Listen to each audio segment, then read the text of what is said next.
নমস্কার, এনকেটিভি বাংলার আলাপচারিতা অনুষ্ঠানে আমি মৌটুসী বিশ্বাস আরও একবার আপনাদের সাথে।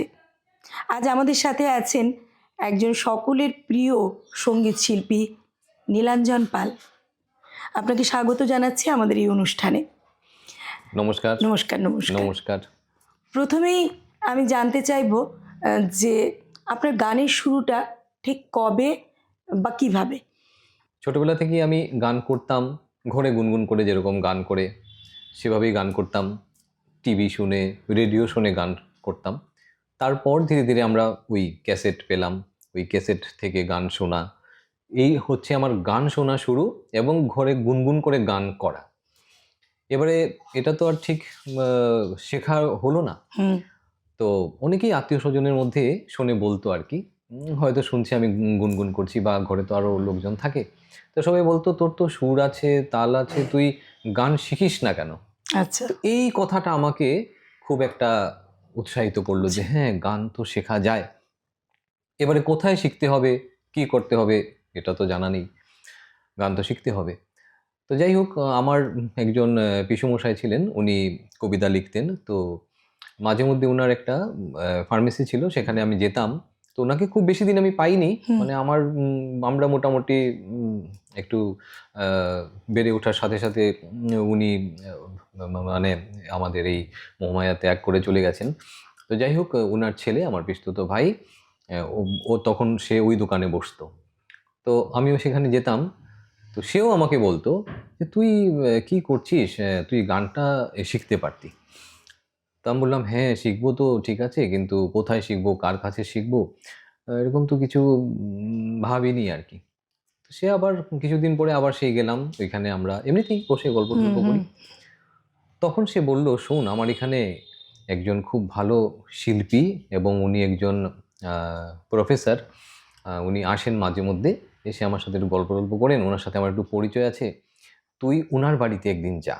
আমি ওনার সাথে তোর বলেছি, ও তোর কথা, যেরকম গান শিখতে চাই, কিন্তু এখন বড় হয়ে গেছে, মানে বড় হয়ে গেছে বলতে তখন ধরো আমার 16 ইয়ার্স এরকম হবে, 16-17 ইয়ার্স। তো সে বলল, তো আমি বললাম হ্যাঁ, ওনার নামটা কি? তো উনি হচ্ছেন বিশ্বজিৎ রায়চৌধুরী, লিটন দা। তো আমি চলে যাই একদিন ওনার বাড়িতে, গিয়ে বললাম যে আমাকে তো অমুক পাঠিয়েছে, হ্যাঁ বসো বসো। তো এই প্রথম দিনই ওনার ড্রয়িং রুমে যে বসা, এবং ড্রয়িং রুমটাই একটু অন্যরকম, বিভিন্ন রকম তোমার এই আর্টের জিনিস বা হস্তকার্যের জিনিস দিয়ে ঘরটাকে, ছোট্ট ড্রয়িং রুম, কিন্তু অনেকগুলো মানে হাতের কাজের জিনিস সাজানো, শৈল্পিকভাবে সাজানো। বাড়িটার পরিবেশটাও সেই অন্যরকম। মাঠ, একটা উঠানের মতো আছে, সেখানে অনেক ধরনের গাছ, ফুল। তো এগুলো দেখে আমি তখন মানে খুবই আনন্দিত যে বাহ, একটা এত সুন্দর এখানেও একটা ঘর আছে, বা এরকম একজন মানুষের সাথে আমার দেখা হলো, সেটা আমার কাছে একটা বিরাট বড় পাওনা। তো সেই থেকে শেখা শুরু। তো উনি বসলেন, প্রথমে একজন গুরু গম্ভীর, একজন ভারী কণ্ঠের একজন মানুষ আমার সামনে বসা। তো যাই হোক, আমি বললাম যে স্যার, আমি আপনার কাছে গান শিখবো। তো উনি প্রথম কথাই বললেন, হ্যাঁ ঠিক আছে স্যারটার বলতে লাগবে না, তুমি আমাকে দাদা বলেই ডাকবে, ঠিক আছে তুমি এসো। তো ওই শুরু হলো ওনার বাড়িতে যাওয়া, ওই শুরু হলো আমার গান শেখা। তাহলে আমরা এখানে গানের মানুষের সাথে কথা বলবো, গান হবে না সেটা হতে পারে না, সাথে বিশ্বজিৎ দার নাম এসছে, রবীন্দ্রসঙ্গীত এসছে, দুটো কলি রবীন্দ্রসঙ্গীত আমরা শিওর শোনাবো। তো আমার এখনো মনে আছে, কারণ প্রথম যে একটা বিষয় থাকে না, এটা যে কোনো ব্যাপারেই হোক, প্রথম দিনটা সবারই মনে থাকে। একদম। তো আমি যখন প্রথম ওনার কাছে গেলাম, উনি আমাকে প্রথমেই একটা রবীন্দ্রসঙ্গীত দিয়েই কিন্তু আমার যাত্রা শুরু হলো। হ্যাঁ, উনি আমাকে প্রথম দিন দিলেন ওই সারা জীবন দিল আলো, সূর্য গ্রহ চাঁদ। তো এই গানটা আমি দুটো লাইন আমি এখন করছি। সারা জীবন দিল আলো, সূর্য গ্রহ চাঁদ, তোমার আশীর্বাদ হে প্রভু, তোমার আশীর্বাদ, সারা জীবন দিল আলো, সূর্য গ্রহ চাঁদ, মেঘের কলস ভরে ভরে প্রসাদ বাড়ি পরে ঝরে সকল দেহে প্রভাত বায়ু ঘুচায় অবসাদ। তোমার আশীর্বাদ হে প্রভু, তোমার আশীর্বাদ সারা জীবন দিল আলো, সূর্য গ্রহ চাঁদ। বাহ, তো এই গানটাই আমি দারুণ। প্রথম শিখেছিলাম। রবীন্দ্রসঙ্গীত শুনলে মনে হয় শুনতেই থাকি। হ্যাঁ আচ্ছা, এবার আমি একটু এগিয়ে যাব। হ্যাঁ আমরা যখনই দেখি তোমায় মঞ্চে, শুধু রবীন্দ্রসঙ্গীত গাইতে কিন্তু দেখি না, না। নানান ধরনের গান তুমি গাও। উম, এটা কখন থেকে শুরু? এটা ধরো সেই সময় থেকে 4-5 বছর পর থেকে, মানে আচ্ছা। যখন থেকে আমি ওনার কাছে গান শিখছি হুম, তার 4-5 বছর পর থেকে আমি অন্য ধরনের, ধরো একটু আধুনিক, আম, তারপর তো আরো কিছুদিন পরে লোকসঙ্গীত, গণসঙ্গীত, এগুলো সবকিছুই করি। হুম, আর কখনো কখনো কি হয়, আমাদের বিভিন্ন রকম অনুষ্ঠানে যেতে হুম। হয়। তো সেই সব অনুষ্ঠান শুধু যে রবীন্দ্রসঙ্গীতের উপর নির্ভর করে আয়োজন করা হয় এরকম না। হুম, কখনো কখনো, এবং আমরা খুশি হই যে যদি কোনো শুধু রবীন্দ্রসঙ্গীত নিয়ে যদি কোনো অনুষ্ঠান হয় তাহলে খুশি, কেন প্রথম গান শেখাটাই রবীন্দ্রসঙ্গীত। রবীন্দ্রসঙ্গীত। এবং আমি রেডিওতে যখন আহ, এই যখন গ্রেডেডের জন্য অ্যাপ্লাই করলাম, অডিশন দিলাম, তো সেটা রবীন্দ্রসঙ্গীত রবীন্দ্রসঙ্গীত। নিয়েই দিলাম। এবার রবীন্দ্রসঙ্গীত শিখতে গেলে যখন পরীক্ষা দিতে হয়, রবীন্দ্রসঙ্গীতের পরীক্ষা দিতে গিয়ে দেখলাম যে সেখানে আবার ক্লাসিক্যাল, শাস্ত্রীয় সঙ্গীতেরও কিছু অংশ থাকে। তো তার জন্য আমি আবার শাস্ত্রীয় সঙ্গীতও শিখলাম। আচ্ছা। হ্যাঁ, তো শাস্ত্রীয় সঙ্গীত শিখলাম। প্রথম পরীক্ষা দেব রবীন্দ্রসঙ্গীতে, শাস্ত্রীয় সঙ্গীত কোথায় শিখবো, ঠিক আছে খোঁজ করতে করতে তখন ওই আমাদের সুভাষনগরে একটা স্কুল ছিল, হিন্দল সঙ্গীত কলা কেন্দ্র। তো সেখান থেকেই প্রথম পরীক্ষা দিলাম। তো ওইখানে নীলিমা দেব বলে একজন শিক্ষিকা, তিনি শেখাতেন শাস্ত্রীয় সঙ্গীত। তো আমি ওনার কাছে কিছুদিন শাস্ত্রীয় সঙ্গীত শিখলাম। তারপর আরও দিন এগিয়ে গেল, আরেকটু যেমন 4th ইয়ার 5th ইয়ারে যখন গেলাম তখন আমি এই আমাদের বিবেকানন্দ রোডে একজন আছেন অসীম ভট্টাচার্য, ওনার কাছে আমি শাস্ত্রীয় সঙ্গীতের তালিম নিলাম। তো এইভাবে করেই মানে আমার যাত্রা শুরু। তো আমি এদিকে শাস্ত্রীয় সঙ্গীতও শিখেছি, রবীন্দ্রসঙ্গীতও শিখেছি, এবং সেই সঙ্গে কখনো কখনো অনুষ্ঠানের প্রয়োজনে যেমন আধুনিক গান করতে হয়, কখনো লোকসঙ্গীত করতে হয়, সেভাবেই মানে এগিয়ে চললাম আর কি। তোমার কি এটা মনে হয় যে আমরা সব ধরনের গান করবার জন্যে শাস্ত্রীয় সঙ্গীতটা আমাদের ভীষণ শেখা জরুরি? এটা তো স্বাভাবিক কথা। মানে আমি মনে করি আর কি যে শাস্ত্রীয় সঙ্গীতটা শেখা খুবই প্রয়োজন। কারণ আমার শুরুটা অন্যরকম। কারণ আমি যেহেতু বললাম না যে আমি প্রায় 15-16 বছর পরে বয়সে শেখা শুরু করেছো শেখাটা শাস্ত্রীয়। শুরু করেছি। তো উনি হয়তো ভেবেছেন যে আম বা উনি বিশেষ করে উনি তো রবীন্দ্রসঙ্গীতের শিল্পী। হুম, হুম, তো উনি প্রথমেই আমি উনার কাছে রবীন্দ্রসঙ্গীতই শেখা শুরু করলাম। কিন্তু তারপরে দেখলাম যে রবীন্দ্রসঙ্গীতের পরীক্ষা দিতে গেলেও তো শাস্ত্রীয় সঙ্গীতের শাস্ত্রীয় প্রয়োজন। সঙ্গীত। তখন যখন শাস্ত্রীয় সঙ্গীত শিখলাম, তখন যা বুঝতে পারলাম যে অ্যাকচুয়ালি সঙ্গীত সঙ্গীত জগতে আসতে গেলে প্রথম শাস্ত্রীয় সঙ্গীতের প্রয়োজনীয়তাটা খুব বেশি। খুব বেশি। কারণ যেমন এবিসিডি শিখতে হয়, হুম, সেভাবেই তারপরে গিয়ে আমি একটা বানান করতে পারবো। হুম, হুম, তো সেভাবে সা বলতে গেলেই আমার এই সা এর কি ব্যাপার আছে, তার নাম কি, কোথা থেকে আসলো, তারপরে সারেগামাকে বেঁধে কি রাগ হলো, মানে পুরো এগুলো গ্রামারটা আগে শিখে নিলে ভালো। এইটা শিখে নিলে ভালো হয়, যেটা এখন আমরা করছি আর কি। হুম, মানে সেই বড় ধরনের না হোক, এখন যেমন কিছু কিছু দুই একজন ছাত্রছাত্রী আমিও শেখাই। তো আমি সবাইকেই বলি যে প্রথম তোমাকে কিছুদিন শাস্ত্রীয় সঙ্গীত শিখতে হবে। শিখতে হবে। তারপর তুমি দেখবে তুমি রবীন্দ্রসঙ্গীত শিখবে নাকি নজরুল সঙ্গীত শিখবে না লোকসঙ্গীত শিখবে, সেটা পরের ব্যাপার। পরের তবে শাস্ত্রীয় সঙ্গীতটা প্রথম অবস্থায় শিখলে খুবই ভালো হয়, এবং এটা প্রয়োজন। এটা আমি বলবো যারা ছোটরা, যারা একেবারে শুরু থেকে শুরু করছে যে গান শিখবো, তো প্রথমে শাস্ত্রীয় সঙ্গীতটা শিখতেই হয়। আচ্ছা নীলাঞ্জন দা, তোমার গানের পরিচয় তো আছে, সঙ্গীত শিল্পী সবাই জানেন, কিন্তু তুমি নাটক করতে আমরা দেখেছি। এটা অ্যাকচুয়ালি এই গানের সূত্র ধরেই কিন্তু এদিকে এগিয়ে যাওয়া। আচ্ছা। মানে বললাম না, মানে ওই যেমন আজকে শাস্ত্রীয় সঙ্গীতে যে শিখবে অটোমেটিক্যালি সে কিন্তু রবীন্দ্রসঙ্গীত, নজরুলগীতি, আধুনিক সবকিছুতে চলে গেল। সত্যি সত্যি। তো গানে যখন এলাম আমি, তখনই ওই যে বললাম মঞ্চের চাহিদা বা কোনো অনুষ্ঠানের প্রয়োজনীয়তা বুঝে অমুক অমুক গান করতে হয়। তো ঠিক সেভাবেই তখন একটা সংগঠনের প্রশ্ন এসে যায়। কারণ সবাই চায় যে আমি আমার কোনো একটা একটা সংগঠনের সাথে আমি জড়িত থাকি। তো আমি কিন্তু প্রথম অবস্থায় যখন গান শিখি, প্রথম অবস্থায় গান শেখার 4-5 বছরের মধ্যেই আমি কিন্তু প্রথম, এটা অনেকেই হয়তো জানেন না বা অনেকেও হয়তো জানেন, আমি ভারতীয় গণনাট্য সংঘের আচ্ছা আমি সদস্য ছিলাম আচ্ছা প্রথম অবস্থায়। এবং তারপর কিছুদিন আমি ভারতীয় গণনাট্য সংঘের সঙ্গীত আহ্বায়ক হিসাবেও দায়িত্ব পালন করেছি। আচ্ছা। তো তারপরে এনিহাও আমার পারিবারিক কিছু সমস্যার দরুন আমি সেটাকে আর মানে সময় দিতে হয়, তো অনেক সময় দিতে হয়। আর তখন তো বুঝতে পারছো মানে ব্যবসা বাণিজ্য, ঘর, সবকিছু মিলে মানে এত ব্যস্ত ছিলাম, তো তখন সংগঠনের কাজকর্মগুলো আমি ঠিক সেভাবে এগিয়ে নিয়ে যেতে পারছিলাম না। তাই অনেক দিন আমি সেখান থেকে সরে এসেছিলাম। এবং আরও একটা দুঃখের বিষয় আছে, যেমন ওই সময়গুলোতে আমার মা এবং বাবার খুব দুরারোগ্য ব্যাধি হয়েছিল। আমার মার ক্যান্সার, বাবার কিডনি দুটোই প্রায় ড্যামেজ। তো এই সময়টাতে আমি কি সঙ্গীতের মধ্যে ঠিক সময়টা দিতে পারিনি বলে আমি বেশ কয়েকটা বৎসর দূরে ছিলাম। আচ্ছা তারপর আমাকে ধীরে ধীরে ওই রূপম সংস্থা থেকে যোগাযোগ করা হলো, আসো আমাদের এখানে গান করবে, বা মানে ওরাও দেখছে যে একটা শিল্পী হয়তো একটু সরে গেছে, সরে গেছে। তো সেখান থেকে আমাকে এখানে আমি উল্লেখ করব যেমন ভাস্করদাও আমাকে ডেকেছে, নিখিল পাল উনি আমার বাড়িতেও চিঠি পাঠিয়েছেন যে মানে মিটিং আছে, তুমি সদস্য হিসেবে। আমি সদস্য পদ নিয়ে নিয়েছিলাম। আচ্ছা তো এই করেই আমার রূপম রূপমে সংস্থায় আসা, জড়িত জড়িত। হওয়া। এবার রূপম সংস্থা তো তুমি জানো, বিশেষ করে রূপম সংস্থা আজকে সর্বভারতীয় স্তরেই মানে নাটকের একটা বিশেষ জায়গা একদম একদম তৈরি করে রেখেছেন সবাই মিলেই। এবং বিশেষ করে আমাদের যে বর্তমান সম্পাদক, অনেকদিন থেকেই তিনি সম্পাদকের দায়িত্ব আছেন, নিখিল পাল মহাশয় বলতেই হবে এই নামটা।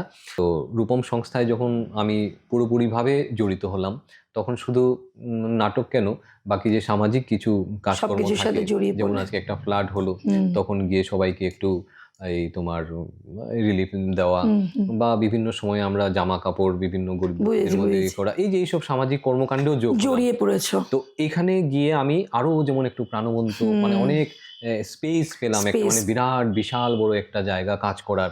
মানে অনেক সময় নিজের মনে দেখবে লুকিয়ে আছে যে আমি কিছু একটা করব, কিন্তু কেউ কোনো একটা নির্দিষ্ট জায়গা পাচ্ছে না কি করে কি করা যায়। তো সেই তুমি বলছিলে যে মানে ওই যে মানে আমরা তো আসলে গানের মানুষ, তো গান গাই ঠিক আছে, কিন্তু কথা কোথা থেকে আসে সেটা আমি জানি না। হ্যাঁ, এখন অনেকগুলো কথা বলছি, সেটা আমি কোথা থেকে বলছি আমি জানি না।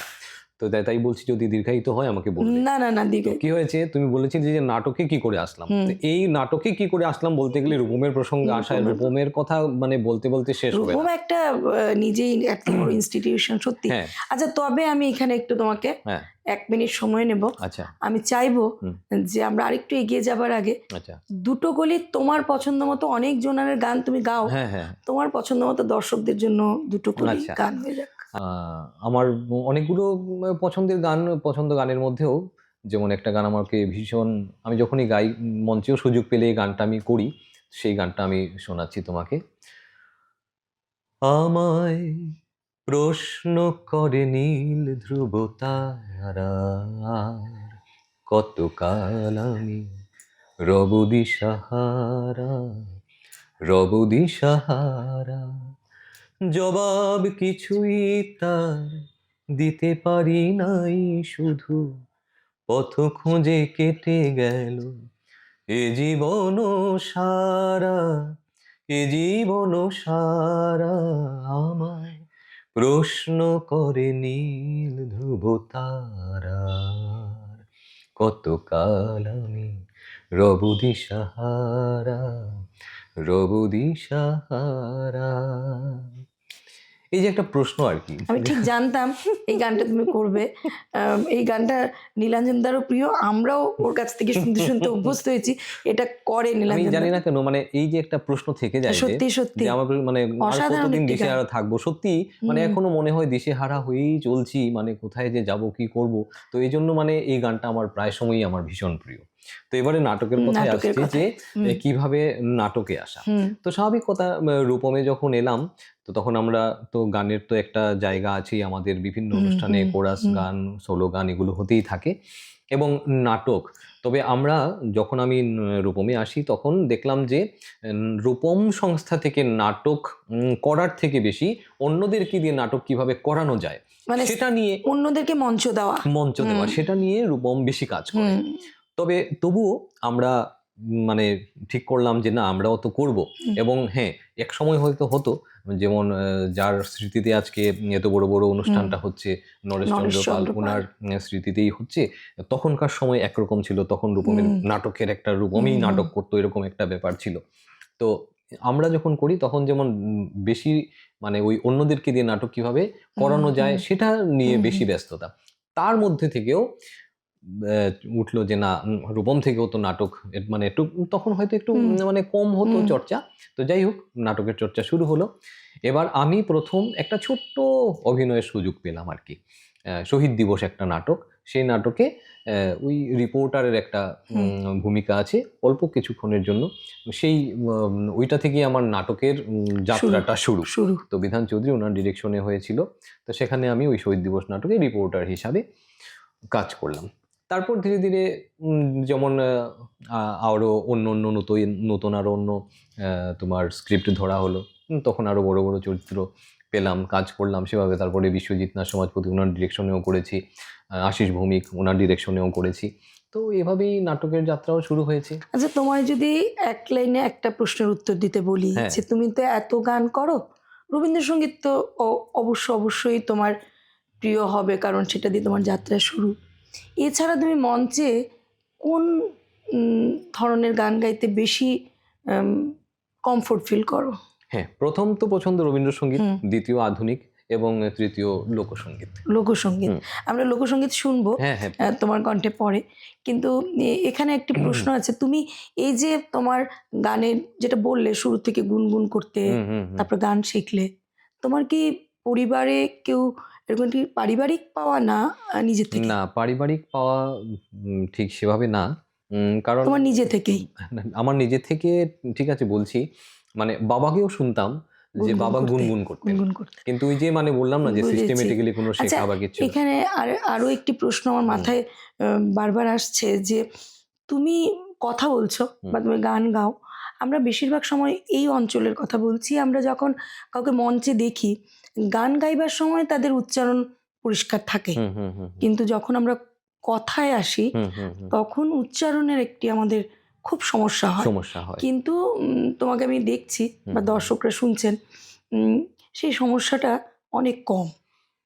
সেই উচ্চারণের জায়গাটা কি করে ঠিক করলে? উচ্চারণের জায়গাটা দেখো, আমি ওই যে কোনো গান করার আগে গানটাকে আমি পড়ি, আর বিশেষ করে বললাম না রবীন্দ্রসঙ্গীত। তো আমি এটাও বলবো যে যারাই আজকে নতুন গান শিখছে, ওরা শাস্ত্রীয় সঙ্গীত শেখার পরে কিছুদিন হলেও রবীন্দ্রসঙ্গীতটা শেখা খুবই প্রয়োজন। এবং তখন শুধু গানটা শেখা না, সেই গান শেখার আগে গানটাকে পড়া। আমি অ্যাকচুয়ালি ওই গান পড়ি, সেটাকে তুমি কবিতা বলো আর গান বলো, আমি পড়ি। তো রবীন্দ্রনাথের কবিতাই গান, গানই কবিতা। তার জন্যই বলছি, আমি তো আর এত মানে কাব্যিক ভাষা বলতে পারবো না। বলছি যেমন আমি গান কাব্যিক না, মানে রবীন্দ্রনাথের কবিতাই কিন্তু গান, আবার গানই কবিতা। এই যে ধরো আমার, আমি জানি না আমি কতটুকু বলতে পারছি, যাই শুদ্ধতা আমার আছে কথায়, সেটা কিন্তু পড়ার মাধ্যমে। এবং আগে আমি তো বাংলা মিডিয়ামের স্টুডেন্ট, তবে তখনকার উচ্চারণ আমাদের ঘরে কিন্তু একদম পুরো সিলেটিই চলে, সবাই কিদারে খাইসুসনি বালা আসুসনি এই কথাটাই চলে। তো এখন যেমন আছে, আমারও বাচ্চারা আছে, ওদেরকে কি তোমরা খেয়েছো, খাবে, সেটা বলছি আমরা।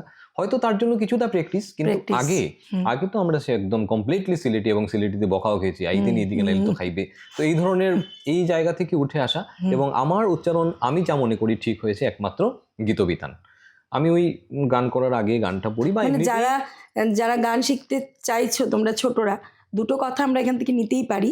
একটি হলো শাস্ত্রীয় সঙ্গীত শেখাটা খুব জরুরি, এবং 2 নম্বর কথাটি কবিতা পড়া বা যে কোনো কিছু পাঠ করা বা গান। আমাদের আমাদের এই অঞ্চলে যে সমস্যার সম্মুখীন অনেক ছেলেমেয়েরাই হয়ে থাকেন প্রায়, কারণ উচ্চারণের একটা ভীষণ ব্যাপার থেকে যায়, তো তার জন্য রবীন্দ্রনাথের কিছু গান পড়লে, কবিতা পড়লে সেই জায়গাটা অনেকগুলো মানে অনেক মডিফাই হয়ে যায় আমার মতে আর কি, তোমার মতে।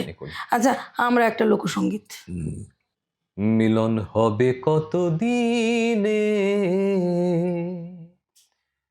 আমার মনের মানুষের সনে, আমার মনের মানুষের সনে মিলন হবে কত দিনে, মিলন হবে কত দিনে, আমার মনের মানুষের সনে, আমার মনের মানুষের সনে।